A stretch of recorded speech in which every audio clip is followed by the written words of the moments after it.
गोटिए जंगल रहुथिला एक अहंकारी दुष्ट काऊ। से शक्तिशाली हेइथिबारु छोट चढ़ी मानकु डरी तांको घर छड़ी नेउथिला। एमिति दिने काऊ पाख जंगल को जाइथिला। हठात सेतेबेले वर्षा आरंभ हेइगला। अरे अरे ए जंगल को आसु आसु ही वर्षा आरंभ हेइगला। एबे मु कोठी आश्रय नेबी। आगरे तो गोटे घर अछि, जाए आज राति सेठी रही जाए। कबाट खोलो, दयाकरी कबाट खोलो। मु अनेक समय वर्षारे भिजिलेनी। ए जंगल को आसु आसु ही वर्षा आरंभ हेइगला। मु आश्रय पई तुम घर को आसीची। अरे अरे लागुची पक्षीटा विपदरे पड़ी मो पाखकु आसीची। मु ताकु घर भीतर को नहीं आसे। काऊ भाई तुम एठी किछि समय आराम कर। अरे अरे तुमे तो पूरा ओदा हे जाइछ। रुह मु तुम पई टावेल आनी दउची, निजको पोछि नियो।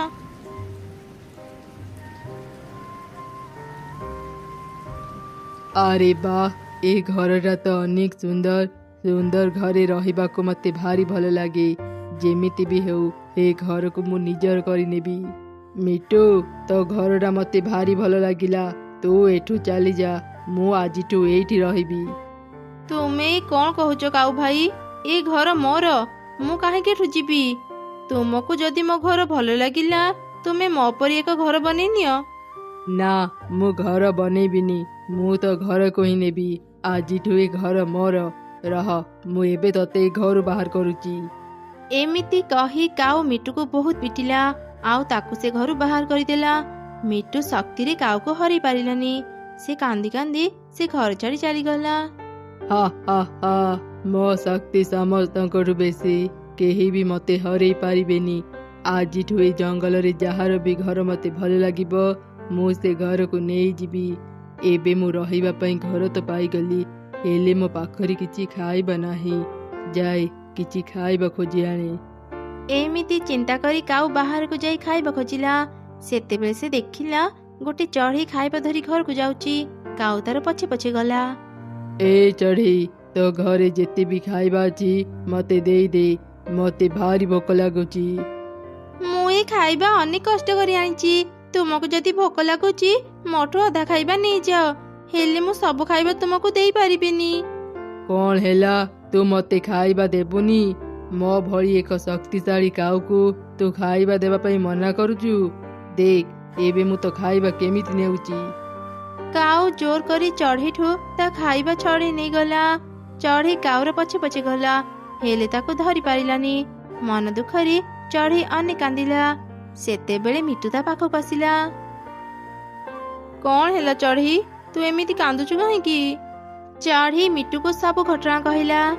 से दुष्ट काऊ मते भी घरु बाहर करी मते अनेक पिटिची। देखुनु मो देहरु केमिति रक्त बाहरुची। मु एबे डाक्टर को पाखरु औषध आनिची। से काऊर शक्ति अछि बोली से आम समस्तଙ୍କ सह अन्याय करूची। आज से आमर क्षति करूची, काली अन्य चढ़ींकर क्षति करिबो। आमे ताकू एमिति छाड़ी पारिबानी। मिटू जा अन्य चढ़ी मानकु डाकी आनिबु। आमे समस्ते मिसी काऊ को उचित शिक्षा देबा। तापरे मिटू सब चढ़ी को डाकी आनिला। चढ़ी सेमानकु सब घटना बुझाई कहिला। काऊ आमर अनेक क्षति करि सारिलानी, हेले आउ नुह। आमे समस्ते मिसी एबे काऊ को उचित शिक्षा देबा। ता पूर्वरु चलो समस्ते नदी सेपारी जंगल को चली जिबा। एठी रहिले काऊ काहाना काहा ऊपर आक्रमण करि पारी। नदी बहुत बड़, काऊ चाहिले भी आम पाखरे पहुंची पारिबनी। चलो समस्ते मिसी एबे ही से जंगल को जीवा पई बाहरी पड़िबा। एमिति कथा हे सबु चढ़ी नदी सेपार को जीवा पई एक डंगारे बसी बाहरी पड़िले। मझी नदी रे पहुंचीबा परे परे ही हठात वर्षा आरंभ हेई गला। जोर जोरे पवन बहिबा जोगु चढ़ी माने जो डंगारे बसिथिले से डंगाटी टळमळ हेला। ए कौन हठात एते जोरे वर्षा काहे के आरंभ हेई गला? आमो डंगा केते हलुची, एमिति लागुची एबे ही डंगा पड़ी जीवो। चढ़ी आमे तो कथारी पाख जंगल को जाउथिलु, किछि गोटे कर आमको बंचा। मु किछि बुझी पारुनी एबे कोन करिबी। ए झड़ वर्षा रे आमे उड़ी उड़ी नदी पार करि परिबानी।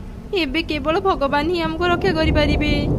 एमिति सबु चढ़ी भयरी कांदुथिबा समय रे एक बादल तांको पाखक आसिला। आउ से तांको एक सुरक्षित जगह को नहीं गला। ए कौन एते झड़ वर्षा रे तमे माने घरे न रही बाहर को काहे जाउथिलो? ଯଦି ତମମାନଙ୍କର କିଛି କ୍ଷତି ହେଇଯାଇଥାନ୍ତା। ବାଦଲ ରାଣୀ, ତୁମକୁ ଅନେକ ଅନେକ ଧନ୍ୟବାଦ। ତୁମ ପାଇଁ ଆଜି ଆମ ଜୀବନ ବଞ୍ଚିଗଲା। ତୁମେ ନ ଆସିଥିଲେ ଆମର କ'ଣ ଯେ ହେଇଥାନ୍ତା। ଆମେ ବିପଦରେ ପଡ଼ି ନିଜ ଘର ଛାଡ଼ି ପାଖ ଜଙ୍ଗଲକୁ ଯାଉଥିଲୁ। କ'ଣ ବିପଦରେ ପଡ଼ି ତମେମାନେ ପାଖ ଜଙ୍ଗଲକୁ ଯାଉଥିଲ ମତେ କୁହ। ସବୁ ଚଢ଼େଇ ବାଦଲକୁ ସବୁ ଘଟଣା କହିଲେ। ଆଚ୍ଛା, ଏମିତି କଥା। ଚଢ଼େଇ, ତୁ ଠିକ୍ ନିଷ୍ପତ୍ତି ନେଇଛୁ। ବଳରେ ନହେଲେ ବି ତମେମାନେ ବୁଦ୍ଧିରେ କାହାକୁ ହରେଇ ପାରିବ। ଏ କାମରେ ମୁଁ ତୁମକୁ ସାହାଯ୍ୟ କରିବି। ସତରେ ବାଦଲ ରାଣୀ, ତୁମେ ଆମକୁ ସାହାଯ୍ୟ କରିବ? ହଁ, ମୁଁ ସତ କହୁଛି। କୁହ, ମୁଁ ତମମାନଙ୍କୁ କେମିତି ସାହାଯ୍ୟ କରିପାରିବି? ତେବେ ଠିକ୍ ଅଛି ବାଦଲ ରାଣୀ, ଆମକୁ ଏକ ସୁନ୍ଦର ଘର ଦିଅ। ତାପରେ ବାଦଲ ରାଣୀ ନଦୀ ଉପରେ ଏକ ସୁନ୍ଦର ବାଦଲର ଘର ତିଆରି କରିଦେଲା। ବାଦଲ ଘର? ବାଃ, ଏ ଘରଟା କେତେ ସୁନ୍ଦର ହେଇଛି। ଆମେ କ'ଣ ଆଜିଠୁ ଏ ଘରେ ରହିବା? ନା ନା, ଆମେ ଏ ଘରେ ରହିବାନି। ଏ ଘରେ ଚିଲ ଦିଦି ରହିବେ। କିନ୍ତୁ କାହିଁକି ଚଢ଼େଇ? ଏତେ ସୁନ୍ଦର ଘରେ ଆମେ କାହିଁକି ରହିବାନି? ଯଦି ଆମେ ଏ ଘରେ ରହିବାନି, ତେବେ ତ ବାଦଲ ରାଣୀକୁ କାହିଁକି ଘର ମାଗୁଥିଲୁ? ତାପରେ ଚଢ଼େଇ ସେମାନଙ୍କୁ ତା ଯୋଜନା କଥା କହିଦେଲା। ସବୁ ଶୁଣିଲା ପରେ ତ ସମସ୍ତେ ଅନେକ ଖୁସି ହେଇଗଲେ। ବାଃ ଚଢ଼େଇ, ତୋର ଅନେକ ବୁଦ୍ଧି। ତୁ ହିଁ କାହାକୁ ଉଚ୍ଚ ଶିକ୍ଷା ଦେଇପାରିବୁ। ଏବେ ମୁଁ ଯାଉଛି, କିଛି ଦରକାର ହେଲେ ମତେ ମନେ ପକେଇବୁ। ଏମିତି କହି ବାଦଲ ସେଠାରୁ ଚାଲିଗଲା। ଚଢ଼େଇ ମାନେ ଚିଲ ପାଖକୁ ଗଲେ। ଚିଲ ଦିଦି, ଜାଣିଛ, ଆମେ ତୁମ ପାଇଁ ଏକ ସୁନ୍ଦର ଘର ବନେଇଛୁ। ଆଉ ତୁମକୁ ସେ ଘର ଉପହାର ଦେବା ପାଇଁ ଆସିଛୁ। ତୁମେ ଆମ ସମସ୍ତଙ୍କଠୁ ଶକ୍ତିଶାଳୀ। ଆମେ ତୁମକୁ ଆମ ରାଣୀ ଭାବୁ। ଚଢ଼େଇ ମାନଙ୍କର ଏପରି କଥା ଶୁଣି ଚିଲ ତ ଅନେକ ଖୁସି ହେଇଗଲା। ଆଉ ଚଢ଼େଇଙ୍କ ସହ ସେ ବାଦଲ ଘରକୁ ଗଲା। ସେପଟେ ମିଟୁ କାଉ ପାଖକୁ ଗଲା।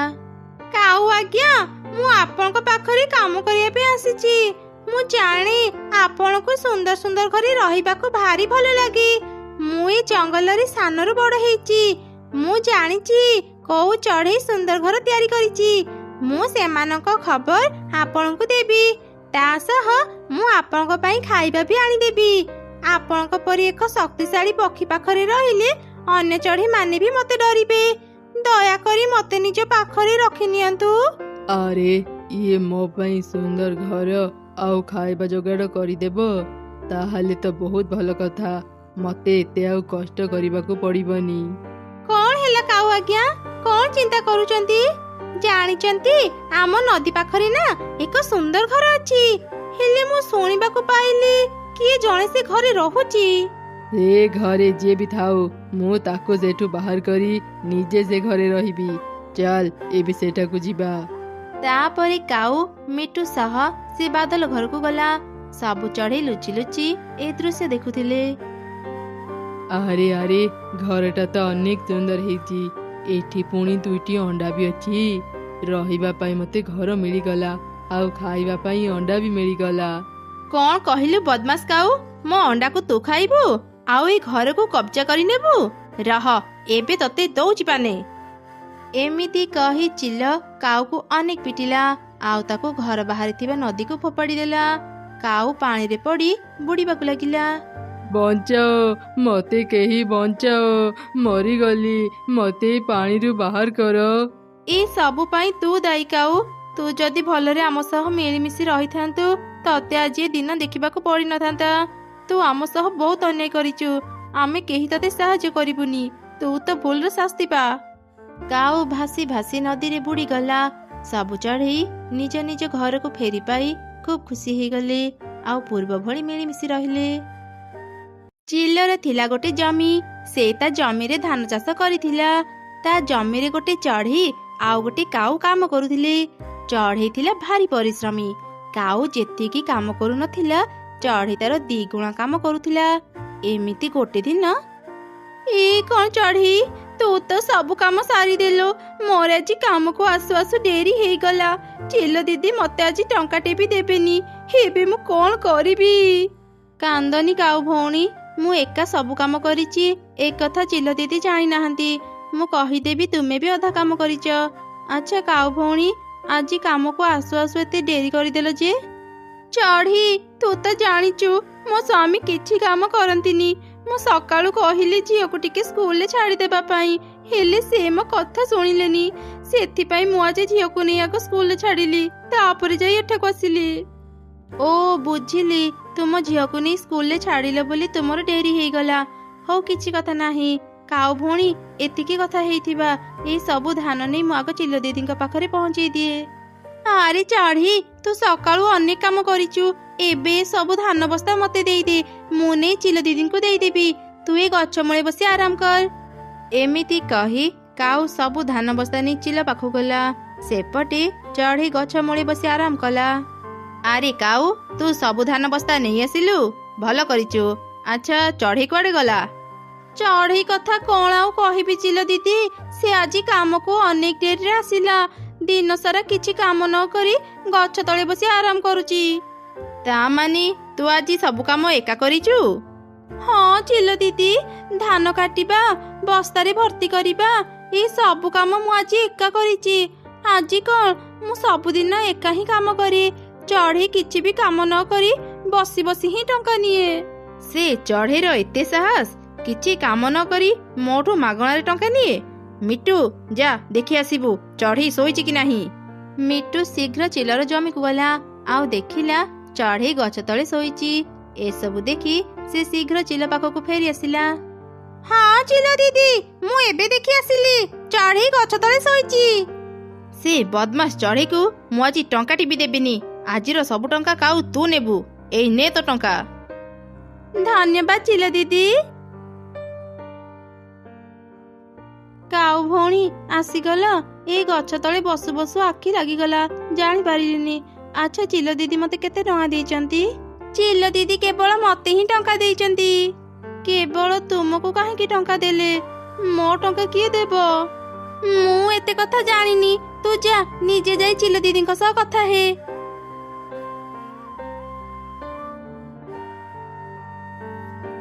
ଚଢ଼େଇ, ତୁ ଦିନ ସାରା କାମ ନ କରି ଶୋଇ ରହିଥିଲୁ, ସେଥିପାଇଁ ତତେ ଆଜି କାମ କରିବାରେ ଟଙ୍କା ଦିଆ ହେଇନି। ନା ନା, ମତେ ଭୁଲ ବୁଝନ୍ତୁନି ଚିଲ ଦିଦି, ନିଶ୍ଚୟ ସେ କାଉ ମୋ ନାଁରେ ମିଛ କହିଥିବ। ମୋ କଥାକୁ ବିଶ୍ୱାସ କରନ୍ତୁ, ଆଜି ସକାଳୁ ମୁଁ ଏକୁଟିଆ ହିଁ ସବୁ କାମ କରିଛି। ଚୁପ୍ କର ମିଛୁଆଣି, ମିଟୁ ତତେ ନିଜେ ଦେଖି ଆସିଛି, ତୁ ଗଛ ତଳେ ଶୋଇଥିଲୁ। ମୁଁ ତତେ ଆଉ କାମରେ ରଖିବିନି, ଆଉ ଦିନେ ବି ଏଠାକୁ ଆସିବୁନି, ଚାଲିଯା ମୋ ଆଖି ସାମ୍ନାରୁ।